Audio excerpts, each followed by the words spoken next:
Assalamualaikum warahmatullahi wabarakatuh. Selamat pagi teman-teman semua. Bertemu lagi dengan saya, Ella Rusmawati. Materi yang akan kita bahas kali ini adalah tentang besaran dan satuan.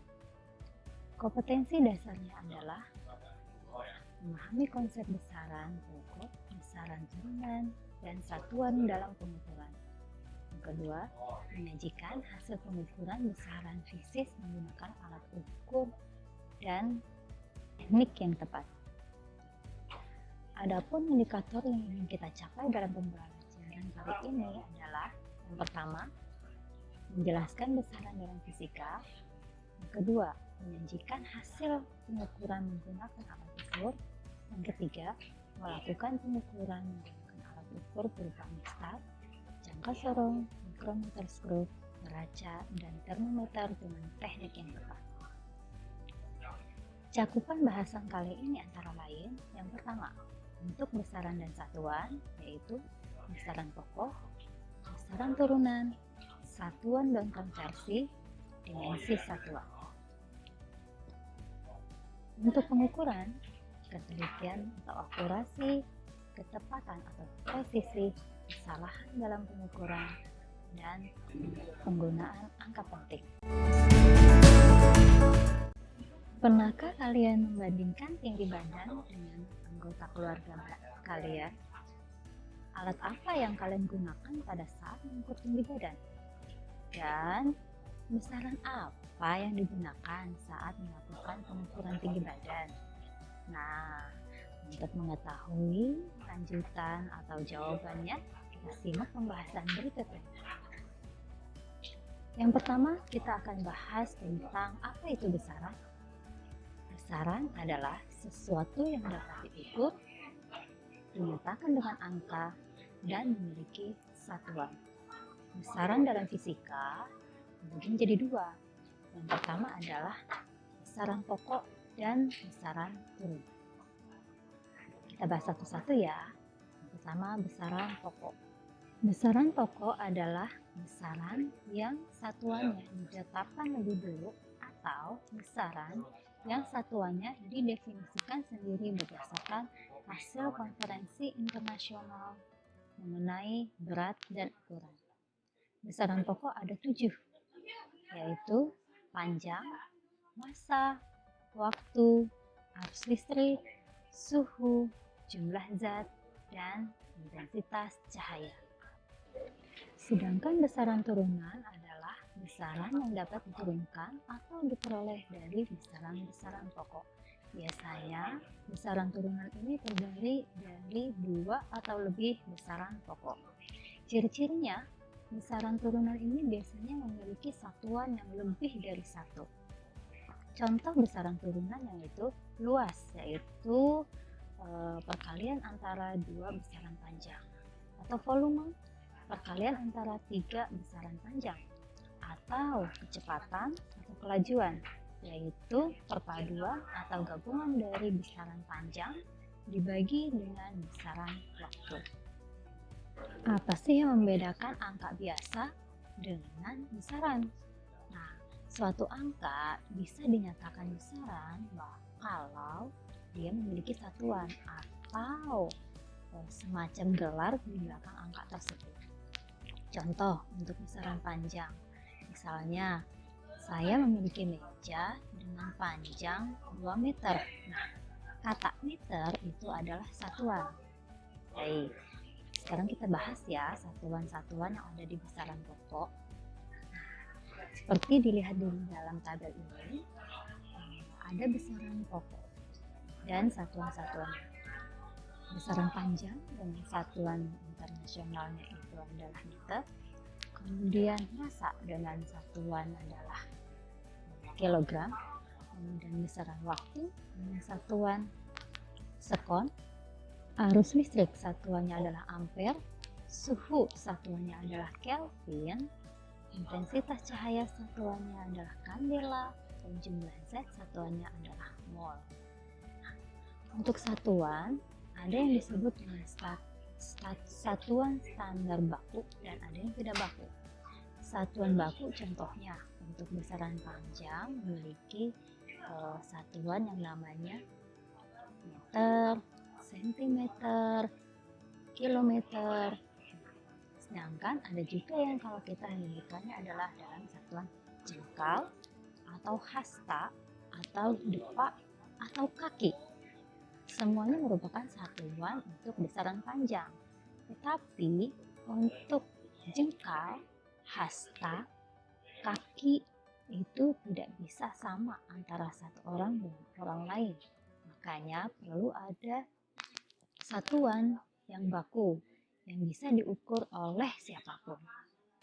Satuan yang baku pun banyak, seperti tadi kalau panjang, misalnya panjang, ada meter, ada sentimeter, ada kilometer, ada hektar, dan sebagainya.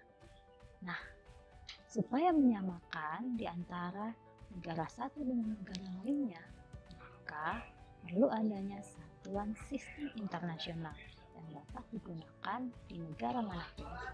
Untuk besaran panjang, satuan internasionalnya adalah meter. Selanjutnya adalah pengukuran. Perhatikan berikut ini. Kita akan melakukan pengukuran dengan jangka sorong dan mikrometer skru. Berikut adalah yang sebelah kiri adalah jangka sorong, yang sebelah kanan adalah mikrometer skru. Di dalam jangka sorong maupun mikrometer skru ada yang namanya skala utama dan ada yang namanya skala Nonius. Nah, sini ada yang namanya nilai skala terkecil. Untuk jangka sorong 0,01, nilai skala terkecil untuk mikrometer skru 0,01 mm. Untuk jangka sorong cm, untuk mikrometer skru mm. Kemudian yang di bagian atas ini untuk jangka sorong itu adalah nilai skala utama, yang bawah adalah skala Nonius. Untuk mikrometer skru, skala utamanya ada di bagian batang dan skala Noniusnya ada di bagian selongsong atau yang berputar. Kita bahas dulu yang di jangka sorong untuk skala utama dan skala Nonius.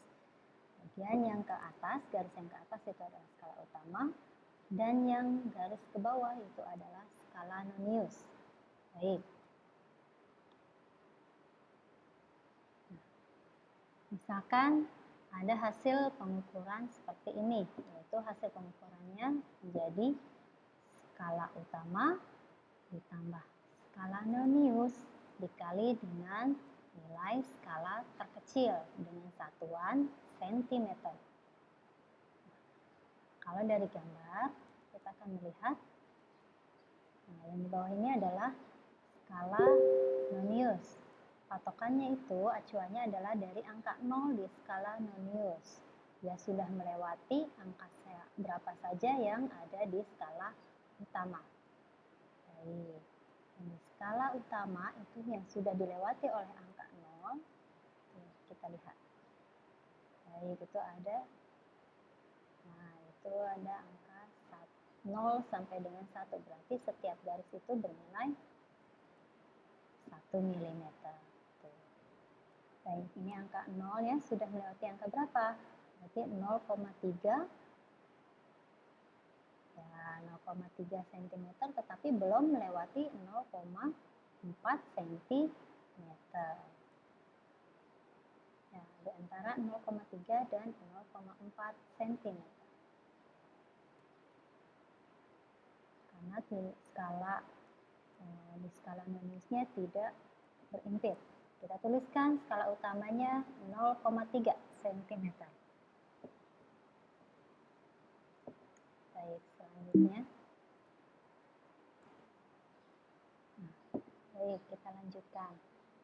Nah, ini yang berimpit di mana untuk skala Nonius dengan skala utama? Oke, dari skala Nonius dan skala utama kita hitung 0,4, 0,5, 0,6. Nah, di antara yang 0,6 dengan yang garis yang bawahnya ada di garis ke-4. Nah, di sana itu dari 0 kita hitung dengan garis yang berimpit, yaitu sebanyak, yaitu dari skala noniusnya. Kita kali dengan nilai skala terkecilnya, yaitu 0,01. Kita ambil garis, hitung 1, 2, 3, 4. Nah, ini garis yang paling lurus dengan skala utamanya, berarti ini kita tuliskan sebagai skala noniusnya dengan skala yang tadi 0 sampai 10. Yang terhimpit ada di garis yang keempat. Nanti skala noniusnya ini yang akan kita kalikan dengan nilai skala terkecil.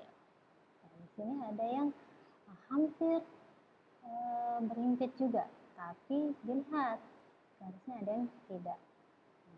Ini skala utamanya kita tuliskan 4 dikali dengan nilai skala terkecilnya, yaitu 0,01 cm. Berarti hasil pengukurannya adalah 0,3 cm ditambah 4 dikali 0,01 cm menjadi 0,04 cm. Berarti hasil pengukurannya adalah 0,34 cm. Ini cara mengukur dengan menggunakan jangka sorong. Dengan satuan cm, karena memang masih menggunakan satuan cm, bukan milimeter. Selanjutnya, untuk hasil pengukuran, maka hasil pengukuran ditambah plus minus dari setengah nilai skala terkecil, ya, hasil pengamatannya itu.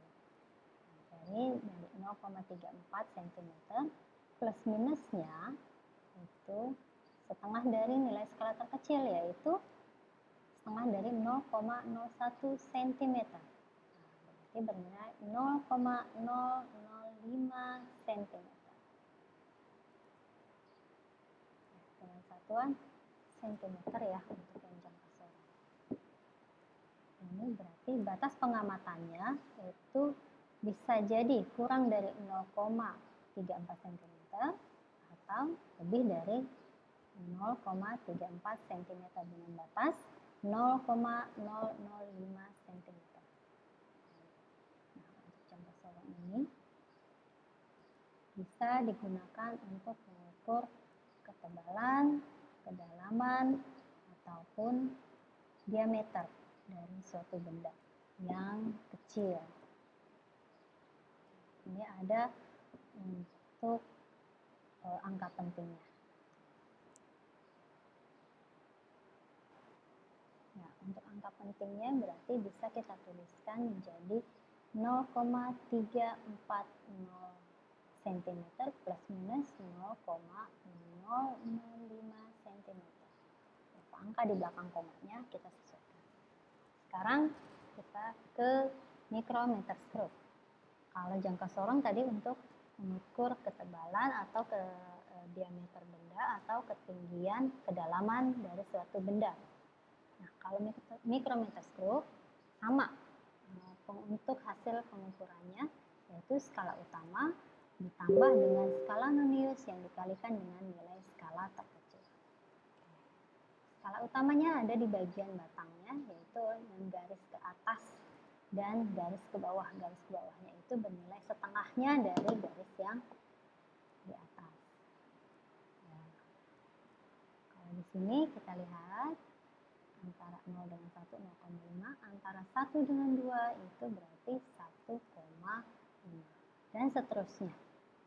Nah, di sini pun yang sudah terlihat berarti sudah mencapai 2,5. Berarti skala utamanya itu adalah 2,5 mm. Ingat, mikrometer stroke lebih kecil, yaitu milimeter. Sekarang kita lihat untuk yang skala noniusnya, ada yang di bagian hilirnya. Ya. Diambil dari garis yang paling lurus dengan garis yang ada di batang. Nah, itu yang berhimpit. Ya. Itu yang berhimpit dengan garis yang ada di batang skala utama. Itu ada garis. Nah, itu garis untuk menentukan berapa skala noniusnya. Nah, di sana ada garis yang ke samping. Nah, skala noniusnya yang dikali dengan nilai skala terkecil itu harus diambil dari garis yang paling lurus dengan garis di batang. Ya, acuannya adalah garis yang paling lurus. Oke, kita tandai untuk yang garis yang paling lurus. Di sana ada angka 15 dan ada angka 20. Kita bisa menghitung garis yang paling lurus itu ada di angka 17.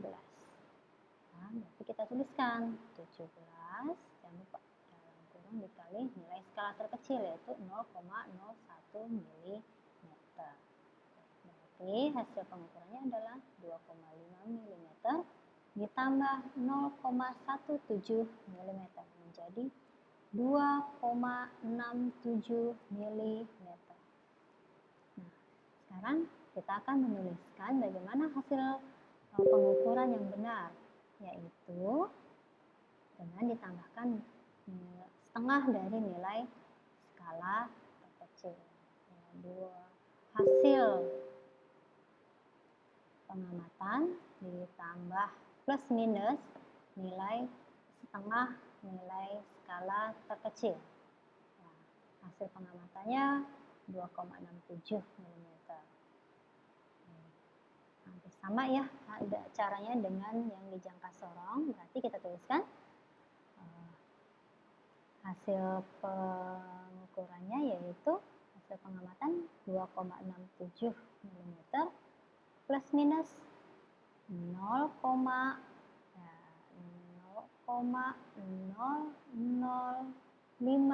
mm. Kalau yang di jangka sorong satuannya cm, tapi kalau yang di mikrometer screw satuannya adalah milimeter. Nah, di sana kita samakan berapa angka yang ada di belakang koma. Ya, kalau yang di hasil pengamatannya hanya ada 2, yang nilai skala terkecilnya ada 3, berarti kita samakan, yaitu menjadi 3 angka di belakang koma. Nah, menjadi 2,675 mm. Nah, sekian dari pertemuan kali ini mengenai pengukuran besaran pokok, besaran turunan. Selanjutnya silakan kalian cek di portal belajar, kerjakan ulangan hariannya. Terima kasih. Assalamualaikum warahmatullahi wabarakatuh.